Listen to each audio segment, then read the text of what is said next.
जय गुरु बच्चों, आज हम लोग अध्याय 1 में पढ़ेंगे जीव जनन कैसे करते। ठीक है। अब यहाँ पर आया दो शब्द, जीव और जनन, जो कि तुम लोग जीव के बारे में तो पढ़ चुकी हो। क्या बताओ, जीव से क्या समझती? बोलो मुस्कान। जीव में कहते हैं जो पर्यावरण में सांस लेते हैं, श्वसन करते हैं, जनन करते हैं। वैसे तो सजीव होते हैं जीव। हाँ, सजीव मतलब जिसमें जीवन है और अपनी सारी जैविक क्रिया वो स्वयं करते हैं, जीवित रहने के लिए करते हैं। तो इसके पहले वाले चैप्टर में जीव जैविक क्रिया करते हैं बहुत सारे। जीव में हम लोग देखे पौधे और जंतु, सजीव मतलब पौधे और जंतु दोनों के बारे में हम लोग पढ़े। तो जीव कैसे जैविक प्रक्रियाएं करते हैं जीवित रहने के लिए। जैविक प्रक्रियाएं में तुम देखी पोषण, श्वसन, परिसंचरण या परिवहन या वहन, उत्सर्जन। ये सब जैविक क्रिया में तुम लोग देखी पढ़ी। और ये क्रिया हमारे जीवित रहने के लिए जरूरी है।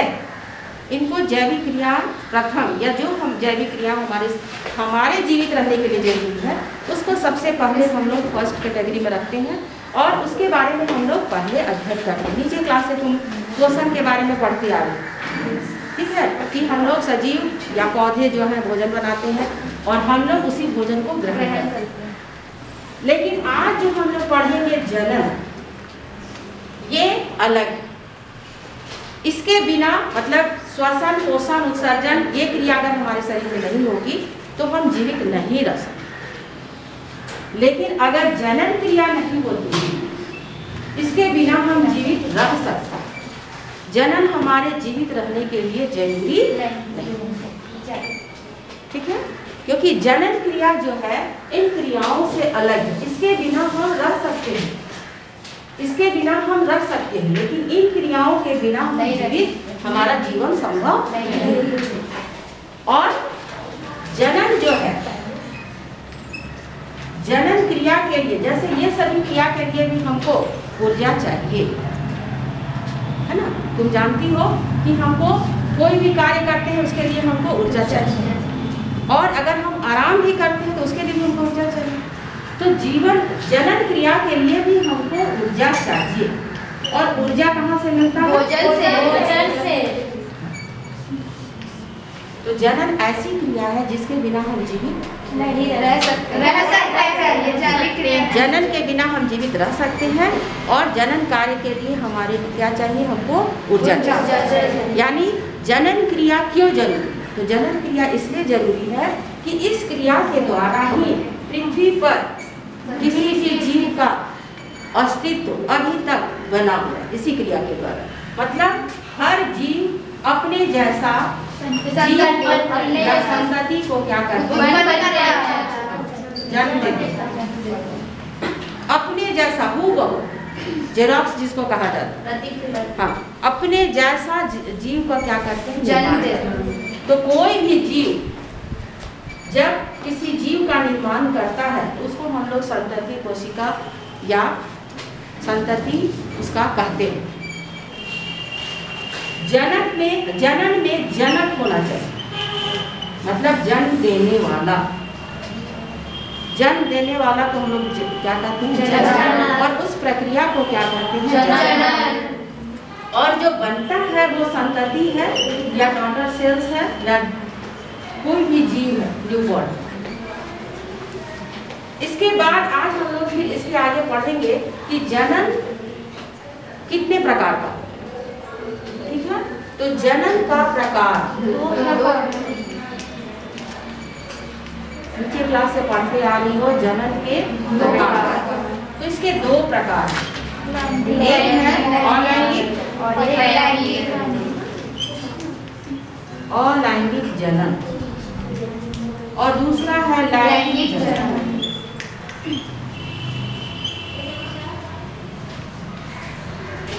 इसमें हो जाता है एसेक्सुअल,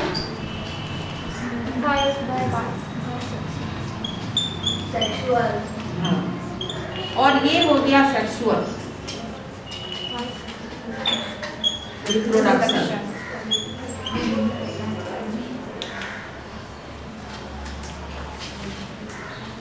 तो हम लोग देख रहे हैं कि जनन की क्रिया दो प्रकार से होती है। मुख्यतः जनन को दो भागों में बांटा गया है, एक है लैंगिक और दूसरा है अलैंगिक। लैंगिक में क्या होता है कि एकल जीव भाग लेते हैं,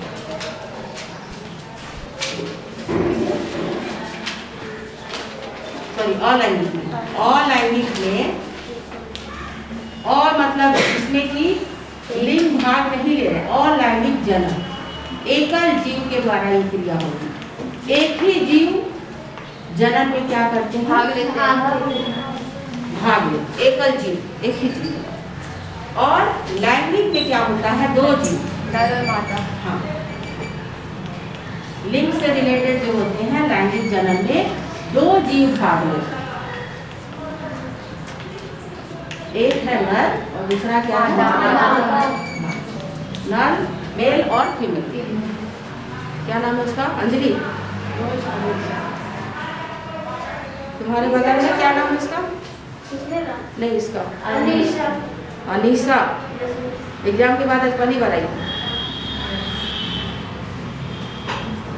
अलैंगिक जनन और लैंगिक जनन समझ में आया? अलैंगिक जनन में मतलब एक ही जीव भाग लेते हैं जनन के लिए, पर लैंगिक जनन में दो जीव भाग लेते हैं, नर और एक मादा। ठीक है। अब हम लोग देखेंगे कि अलैंगिक जनन जो है ये कितने प्रकार का है या कैसे होता है। एकल जीव कैसे अपने जैसा जीव का क्या करते हैं, निर्माण करते हैं। तो अलैंगिक जनन में हम लोग इसका प्रकार देखेंगे, अलैंगिक जनन का प्रकार।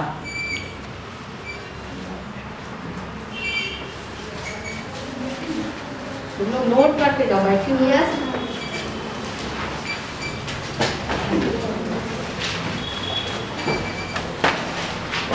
अलैंगिक जनन में हम लोग प्रकार देखेंगे कि कैसे अलैंगिक जनन की क्रिया एक जीव के द्वारा संभव होती है। इसमें है विखंडन,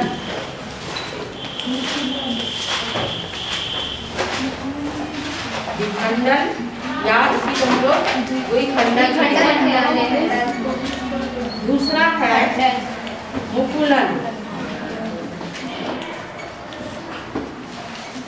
तीसरा है खंडन, खंडन। चौथा है पुनर्जनन।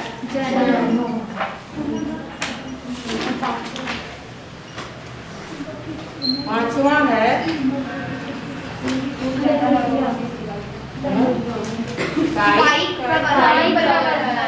कायिक जनन, कायिक जनन प्रवर्धन।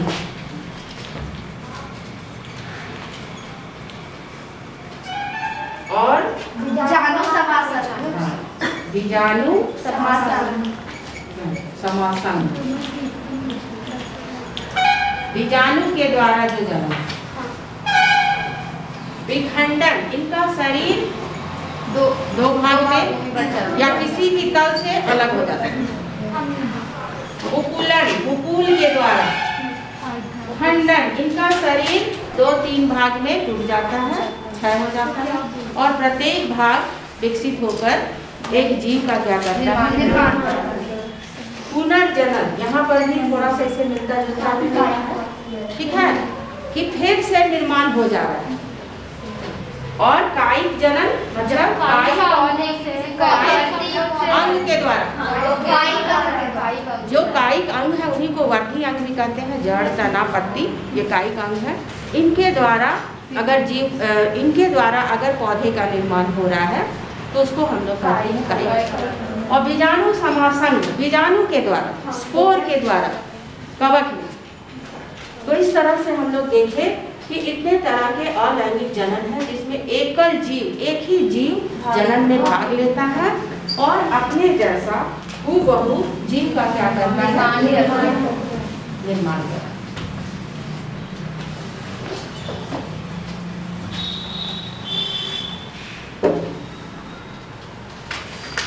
अब विखंडन में हम लोग इसका एग्जाम्पल देखेंगे। अमीबा, अमीबा में विखंडन जिसको हम लोग द्विखंडन भी कहते हैं, मतलब इनका शरीर किसी भी जगह से दो भाग में क्या हो जा रहा है, इसका कोई निश्चित तल नहीं है। तो अमीबा जो है, तुम जानती हो कि अमीबा एक और निश्चित आकार वाला क्या है, ये इसका केंद्रक हो गया बीच वाला, और इसके किनारे किनारे जो है वो कोशिका झिल्ली हो गई और इधर कोशिका द्रव्य। ये धीरे धीरे भोजन ग्रहण करने के बाद इसका आकार धीरे धीरे क्या होता है, बढ़ता है ना। और फिर वो जैसे जैसे इसका आकार बढ़ता है वैसे वैसे इसका जो केंद्रक है वो धीरे धीरे क्या होता है, लंबा होने लगता है। पहले इसमें विभाजन जब होता है, मतलब इनका इनमें जो जनन की क्रिया होती है, इनका शरीर दो भाग में बढ़ जाता है, द्विविभाजन, ठीक है। दो भाग में इनका शरीर बढ़ता है, उसके पहले इनका केंद्रक दो भाग में बढ़ जाता है। तो ये केंद्र जैसे जैसे ये आप भोजन ग्रहण करके इसका आकार बढ़ता है वैसे वैसे इसका केंद्रक जो है वो क्या होने लगता है, लंबा होने लगता है। फिर केंद्रक क्या होता है कि वो लंबा होने के बाद उसमें खिंचाव होता है और वो दो भागों में क्या हो जाता है, बढ़ जाता है। इसमें ग्रुप बनता है इस तरह से, और फिर वो दो भागों में क्या हो जाता है, बढ़ जाता है। यहाँ से क्या हो जाता है, टूट जाता है। फिर आगे जाके हम लोग देखते हैं कि केंद्रक जो है दो भागों में बढ़ जा रहा है। इस तरह से केंद्रक क्या हो जाता है, यहाँ से बीच से क्या हो जाता है, टूटने के बाद फिर क्या होता है कि इससे दो संतति का क्या होता है, निर्माण हो जाता है। और जैसा वो उसके अंदर गुण रहता है अमीबा के अंदर, वैसा ही इसका दो संतति क्या हो जाता है, बन जाता है। दो संतति जो है बन जाता है। तो ये हो गया अमीबा में द्विखंडन या द्विविभाजन, ठीक है। द्विविभाजन जैसा नाम है वैसा ही इसका काम होता है। दो भागों में इनका पहले क्या बढ़ता है, केंद्रक, और फिर क्या बढ़ जाती है इसकी कोशिका। पहले केंद्रक दो भाग में बढ़ जाता है और फिर कोशिका दो भाग में बढ़ जाती है, और इस तरह से एक अमीबा से दो अमीबा का निर्माण हो जाता है। तो यही दोनों क्या है, इसकी संतति कोशिका है। ये तुम लोग को बायो प्रैक्टिकल में भी है कि अमीबा में द्विखंडन या द्विविभाजन का वर्णन करें या चित्र द्वारा दर्शाएं। तो ये हो गया तुम्हारा अमीबा में द्विखंडन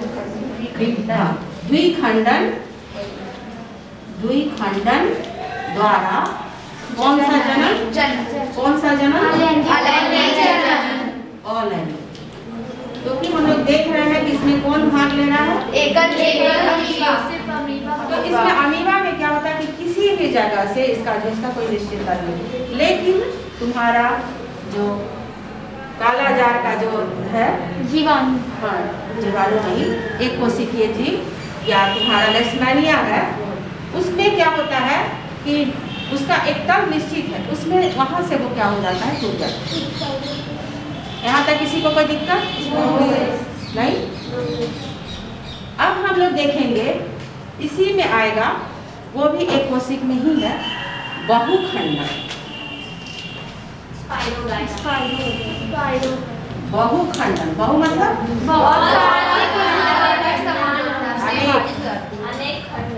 हाँ, एक अनेक, बहु मतलब होता है एक से ज्यादा, अनेक।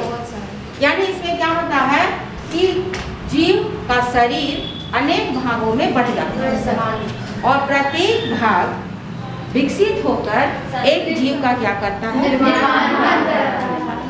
तो तुम्हारे एग्जाम में क्वेश्चन आता है कि विखंडन या द्विखंडन के द्वारा जनन की क्रिया किस जीव में, या अमीबा से दोनों क्वेश्चन आता है, पोषण भी देता है ये भी देता है, और दोनों पढ़ना। अमीबा में पोषण को चित्र द्वारा दिखाएं, या अमीबा में द्विखंडन विभाजन, या द्विखंडन विभाजन या द्विखंडन जनन किसे कहते हैं, उदाहरण द्वारा दिखाएं। किसी भी तरह से क्वेश्चन दे सकते हैं। तो हम लोग देखें कि इसका एग्जाम्पल अमीबा है। अमीबा कैसा जीव है? एक कोशिकीय। एक कोशिकीय का मतलब ठीक